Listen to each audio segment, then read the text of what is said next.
Hello my dear student, আজি আমি lesson 5 class 6 or integers অখণ্ড সংখ্যাৰ বিষয়ে জানিম। ইয়াতে তোমালোকে chapter 2 open কৰিলে দেখিবা এটা exampleৰে খুব ধুনীয়াকৈ বুজোৱা গৈছে what is integers। ইয়াতে দেখিছা সাইডত এডাল গছ দেখুৱা গৈছে আৰু গছৰ এটা ভাগ মাটিৰ তলত আছে আৰু এটা ভাগ মাটিৰ ওপৰত আছে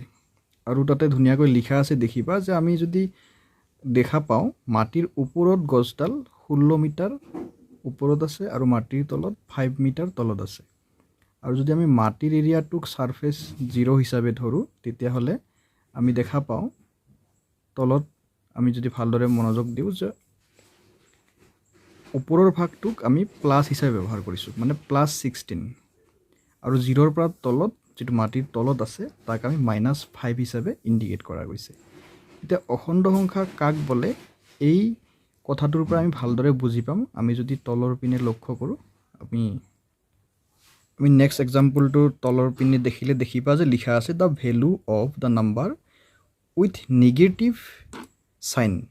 ইয়াতে যদি ভালদৰে চোৱা negative sign less than 0 তাৰ মানে 0 তকৈ সৰু যিবিলাক নম্বৰ থাকে সেইবিলাক নেগেটিভ সাইনত লিখা যায় আৰু these are called negative number এইবিলাক হল ঋণাত্মক সংখ্যা ইয়াতে লিখি দিয়া গৈছে এইবিলাক ঋণাত্মক সংখ্যা যিবিলাকৰ আগত বিয়োগ চিন থাকে মাইনাস চিন থাকে আৰু যিবিলাকৰ আগত একো চিন নাথাকে তাৰ মানে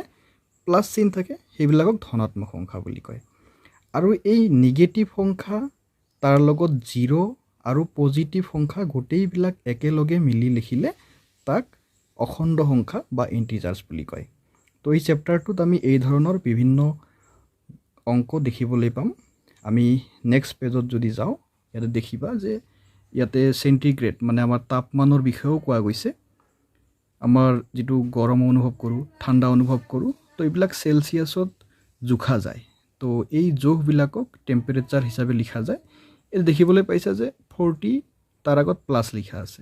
5 তাৰ আগত মাইনাস লিখা আছে তাৰ মানে পজিটিভ আৰু নেগেটিভ দুইটা ইয়াতে বুজাবৰ কাৰণে দেখুৱা গৈছে। এ দেখিবা পেজ নম্বৰ 97ত কিছুমান কৰিব দিছে কৰ্ম do it yourself বুলি if the saving of 50 is written as +50 then what will you write for expenditure of ₹40 তাৰ মানে কৈছে যে যদি তুমি 50 টকা যেটো তোমাৰ সেভিং কৰা হয় মানে জমা কৰা হয় তাক যদি আমি প্লাস চিনেৰে বুজাও RS মানে হৈছে rupees তেতিয়ালে এক্সপেন্ডিচাৰ মানে হৈছে খৰচ তেতিয়ালে খৰচক তুমি কি বুজাবা জমাক যদি আমি প্লাস লিখো তেতিয়ালে খৰচ কি বুজাম আমি মাইনাস হয় না নহয় তেতিয়ালে আমি লিখিব লাগিব ইয়াতে -40 বুজি পোৱা গল তাৰমানে আমি উত্তৰটো বিচাৰি পালো যে এক্সপেন্ডিচাৰ অফ ₹40 আমি লিখিম -40 ঠিক আছে। তেনেকে 2 নম্বৰত লিখিছে যে if the distance from a place towards north is represented by a positive number যদি আমি এটা দূৰত্ব আমি জুখো আৰু আমি যদি ইয়াক উত্তৰ ফালে পজিটিভ হিচাপে ধৰি লও then by what number shall we represent the distance from that place towards south আমি উত্তৰ ফালে যদি পজিটিভ হিচাপে লও তেতিয়াহলে আমি দক্ষিণ ফালে কি হিচাপে লম বুজি পা গৈছে না তাৰ মানে কি উত্তৰ ফালটোক যদি আমি পজিটিভ লও দক্ষিণ ফালটোক আমি কি বুলি লম তাৰ মানে দক্ষিণ ফালটোক আমি লম নেগেটিভ হিচাপে ঠিক আছে তাৰ মানে দক্ষিণ ফালটো হ'ব নেগেটিভ আমি নেগেটিভ আনসার লিখিব লাগিব ঠিক আছে। নাম্বার 3 লিখা আছে যে write the following in the blank boxes with appropriate sign ইয়াতে আমাক কিছুমান কথা কোৱা গৈছে সেইবিলাক আমি এই বক্স বিলাকত লিখিব লাগিব যে পজিটিভ হ'ব নে নেগেটিভ হ'ব। এটা एग्जांपल দিছে যে profit of ₹70 মানে 70 টকা যদি আমাৰ লাভ হয় profit মানে কি লাভ তো লাভ হোৱাটোক আমি কি বুলি লিখিম +70 বুলি লিখিম। তেনেকৈ আমাক কৈছে যে 50 centimetre above the ground above মানে বুজিবা যে ওপৰত above মানে ওপৰত তো above মানে ওপৰত যদি হয় তেতিয়ালে 50 সেন্টিমিটাৰ ওপৰত আমি অলপ আগতে এটা एग्जांपल চাইছো গছডালৰ লগত হয়নে না ওপৰত মানে কি হ'ব প্লাস হ'ব তাৰ মানে আমি ইয়াতে লিখিব লাগিব প্লাস আমি কি বুলি লিখিম তাৰ মানে +50 সেন্টিমিটাৰ ঠিক আছে। তেনেকে তলত লিখা আছে নাম্বাৰ 3 30 সেন্টিমিটাৰ বিলো দা গ্ৰাউন্ড যদি মাটিৰ তলত হয় বিলো দা গ্ৰাউণ্ড মানে হৈছে মাটিৰ তলত তো মাটিৰ তলত হ'লে আমি কি বুলি লিখিম মাইনাছ তাৰমানে -30 সেন্টিমিটাৰ ঠিক আছে উত্তৰ আমি পাই গ'লো তেনেকৈ নাম্বাৰ 4ত লিখা আছে লছ অফ ₹150 150 रुपीस যদি আমাৰ লছ হৈ যায় আমাৰ যদি লোকসান হৈ যায় তেতিয়াহ'লে আমি কি বুলি লিখিম লোকসান হোৱাটোক আমি মাইনাছ বুলি লিখিম হয় নাই তাৰমানে -150 ঠিক আছে -150 হ'ব ইয়াৰ আনসাৰ